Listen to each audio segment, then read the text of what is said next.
எல்லோருக்கும் வணக்கம். அதாவது நடிகை கோவை சரளா அருமையான குணச்சித்திர காமெடி நடிகை. அவங்களுடைய இடத்தை பிடிக்க இதுவரைக்கும் எந்த நடிகையும் வரலன்னு சினிமா வட்டாரத்தில் பேசிக்கிறாங்க.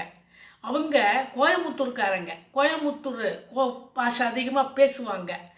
அவங்க கோயமுத்தூரில் 9வது படிச்சுட்டு இருக்கும்போது அவங்களுக்கு ஒரு படத்தில் நடிக்க வாய்ப்பு கிடைச்சிருக்கு. கேஆர் விஜயாவும் விஜயகுமாரும் நடிச்சிருக்காங்க. அந்த படத்தில் ஒரு சின்ன கேரக்டரில் நடிச்சிருக்காங்க. 9வது படிக்கும்போது அவங்களுக்கு எம்ஜிஆர் தான் ரொம்ப பிடிக்குமா. எம்ஜிஆருடைய நடிப்பை பார்த்து தான் நடிக்க வேண்டும் என்று அவங்களுக்கு தோணுச்சான்.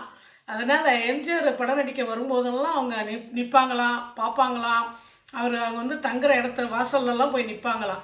இவர் எம்ஜிஆர் அதை பார்த்துட்டுங்க, வா நீ யார் ஏன் இங்கே நிற்கிற அப்படின்னு கேட்டிருக்காரு. அந்த அம்மா உண்மையை சொல்லியிருக்காங்க. அவங்க படிக்கிற ஸ்கூல் நேமு, அவங்க பெற்றோர்கள் அட்ரஸ் எல்லாம் கேட்டு வாங்கியிருக்காரு.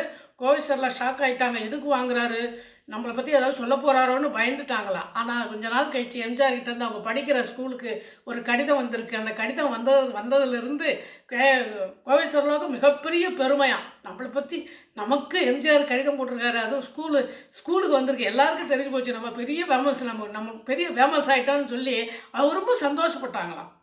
அதாவது கோவை சரளாவுக்கு பள்ளி படிப்புக்கு கட்டணம் கட்டியிருக்காரு எம்ஜிஆர். இதை அவங்க பெருமையாக சொல்கிறாங்க. எனக்கு கட்டணம் கட்டியவர், எனக்கு பிடித்த ஒரு நடிகர், அவர் நடிப்பை பார்த்துதான் நடிக்க வேண்டும் என்று தோன்றியது என்று சொன்ன ஒரு நடிகை கோவை சரளா.